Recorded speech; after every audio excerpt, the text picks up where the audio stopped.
एक बार की बात है कि एक गांव में कंजूस सेठ रहता था। उसकी कंजूसी के चर्चे दूर दूर तक मशहूर थे। उसके पास कोई भी जाना पसंद नहीं करता था। पड़ोस के एक गांव से एक युवक उस सेठ के पास नौकरी मांगने आया। सेठ ने कहा, नौकरी तो तुमको मिल जाएगी, लेकिन मेरी एक शर्त है। अगर तुम शर्त मानते हो तो काम मिलेगा, वरना नहीं। उस युवक ने सेठ से शर्त पूछी। सेठ ने कहा, तुमको सुबह से लेकर शाम तक काम करना होगा। जो भी काम कहा जाएगा वो करोगे। उसके बदले तुमको 2 रुपये महीना और दिन में एक बार भोजन मिलेगा, वो भी किसी पेड़ के पत्ते पर पूरा भरकर। इस पर भी अगर तुम काम छोड़कर गए तो मैं तुम्हारे नाक कान काट लूंगा, और अगर मैं तुमको निकालता हूं तो तुम मेरे नाक कान काट सकते हो। बोलो, शर्त मंजूर है?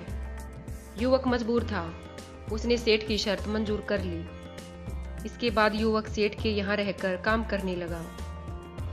कंजूस सेठ उस युवक से जमकर काम लेता। घर का काम, बाजार का काम, खेत का काम। युवक जब थक कर चूर हो जाता तो शाम को अपने लिए एक बरगद के पेड़ का पत्ता तोड़ता और उस पर खाना मांगता।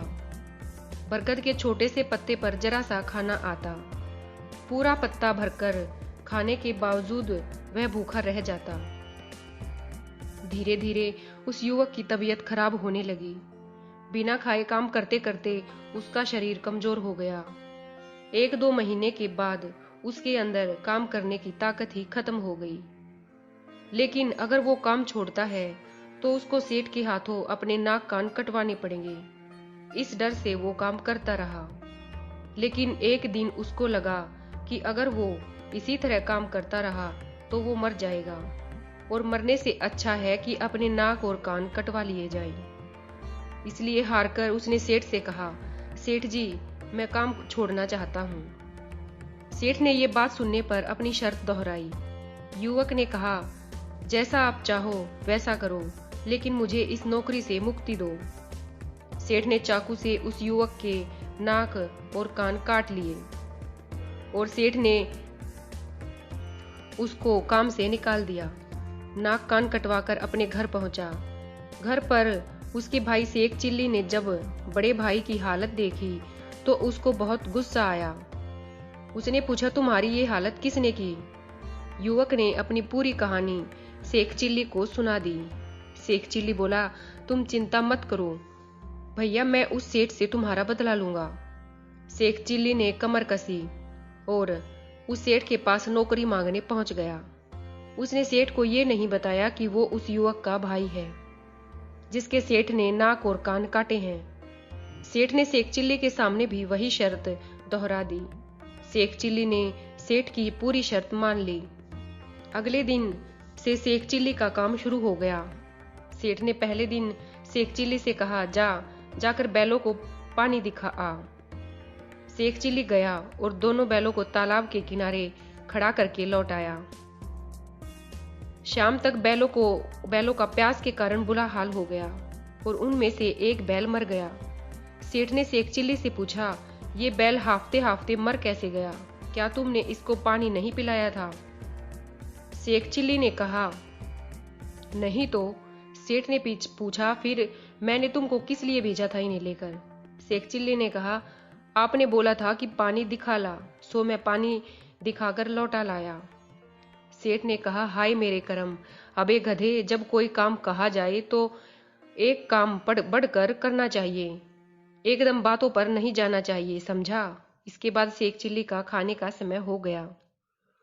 वो जंगल में गया और अपने लिए एक बड़ा सा केले का पत्ता तोड़ लाया।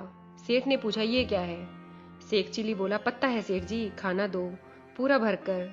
सेठ का सनाका निकल गया। खैर, शर्त के मुताबिक उसको खाना देना पड़ा। पत्ता इतना बड़ा था कि उसको भरते भरते घर का खाना खत्म हो गया। शेख चिल्ली ने पूरा पत्ता भरकर दाल चावल खाए। फिर अगले दिन सेठ ने एक नया बैल खरीदा और शेख चिल्ली को आदेश दिया, जा आज इन दोनों को पानी जरूर पिला देना। इसके बाद हल लेकर पूरा खेत जोत आना। वहां से जब शाम को वापस लौटे तो शिकार करके थोड़ा गोश्त ले आना। अगर घर में खाना पकाने की लकड़ियां खत्म हो गई हैं, लौटते समय लकड़ियां भी लेते आना। शेख चिल्ली हर और बैल लेकर खेतों पर चला गया। खेत की जुताई करने के बाद वो थक गया। ईंधन की लकड़ियों के लिए उसने हल को ही काटकर छोटे छोटे टुकड़े कर दिए। जब गोश्त के लिए कोई शिकार नहीं मिला तो उसने सेठ के कुत्ते को काटकर गोश्त निकाल लिया। शाम को शेख चिल्ली सारा सामान और अपने केले का पत्ता लेकर सेठ के घर पहुंचा। सेठ की बीवी ने खाना पकाया। जब खाना खाने का समय आया तो शेख चिल्ली ने कहा, मैं केवल दाल चावल खाऊंगा, मैं मांस नहीं खाता। शेख चिल्ली को केले के पत्ते पर दाल चावल दे दिए गई। सेठ ने जब पका हुआ गोश्त खाने के लिए बोटी डालने के लिए अपने कुत्ते को आवाज लगाई तो कुत्ता नहीं आया। बार बार बुलाने पर भी जब वो नहीं आया तो सेठ को हैरानी हुई। उसने शेख चिल्ली से पूछा, आज शेरू कहाँ है? शेख चिल्ली ने कहा, जब मुझे कोई शिकार नहीं मिला तो मैंने शेरू को काटकर गोश्त निकाल लिया। सेठ को बहुत गुस्सा आया। वो खूब चिल्लाया पर शेख चिल्ली पर कोई असर नहीं पड़ा। अगले दिन सेठ ने जब शेख चिल्ली से खेत जोतने के लिए कहा तो शेख चिल्ली बोला, खेत तो मैं जोत दूं, लेकिन हल कहाँ है? सेठ ने पूछा, क्यों, हल कहाँ गया? कल ही तो तू लेकर गया था। शेख चिल्ली बोला, अरे मुझे ईंधन के लिए लकड़ियां नहीं मिल रही थी, इसलिए हल को काटकर ही तो कल मैं ईंधन जुटा कर लाया। सेठ ने अपना माथा धुन लिया। एक तो इतने बड़े पत्ते पर खाना खाता है, ऊपर से सारे काम बिगाड़ता है। सेठ को लगा कि नया नौकर उसको बहुत महंगा पड़ रहा है। वो सोचने लगा कि आखिर कौन सी घड़ी में उसने शेख चिल्ली को अपने यहाँ काम पर रखा। कुछ दिन बाद सेठ की सेठानी बीमार पड़ गई। सेठ ने शेख चिल्ली से कहा, जा पड़ोस के गांव जाकर वैद्य जी को खबर कर दे कि आकर दवा दारू कर देंगे। शेख चिल्ली ने अपना गमछा उठाया और पड़ोस के गांव में जाकर वैद्य जी को खबर कर दी। वैद्य जी अपनी दवाओं का झोला लेकर सेठ के यहाँ चल दिया। लौटते वक्त शेख चिल्ली ने पूरे इलाके में खबर कर दी कि सेठ की सेठानी मर गई है। सेठ के बाग में जाकर ढेर सारी लकड़ियां काट डाली और बैलगाड़ी में भरकर सेठ के घर पहुंच गया।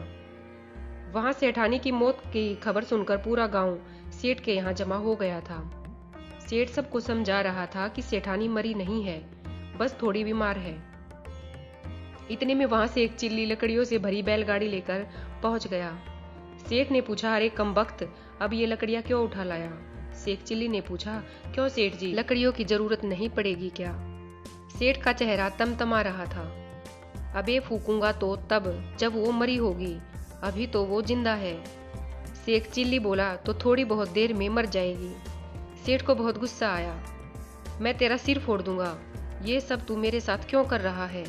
शेख चिल्ली बोला, आप ही ने तो कहा था कि एक काम बढ़कर करना चाहिए, इसलिए जब आपने मुझे बताया कि सेठानी जी बीमार हैं तो मुझे लगा कि बीमार हैं तो मर भी जाएंगी। फिर आप मुझसे कहोगे कि गांव भर में खबर कर दो, इसलिए मैंने पूरे गांव में खबर कर दी।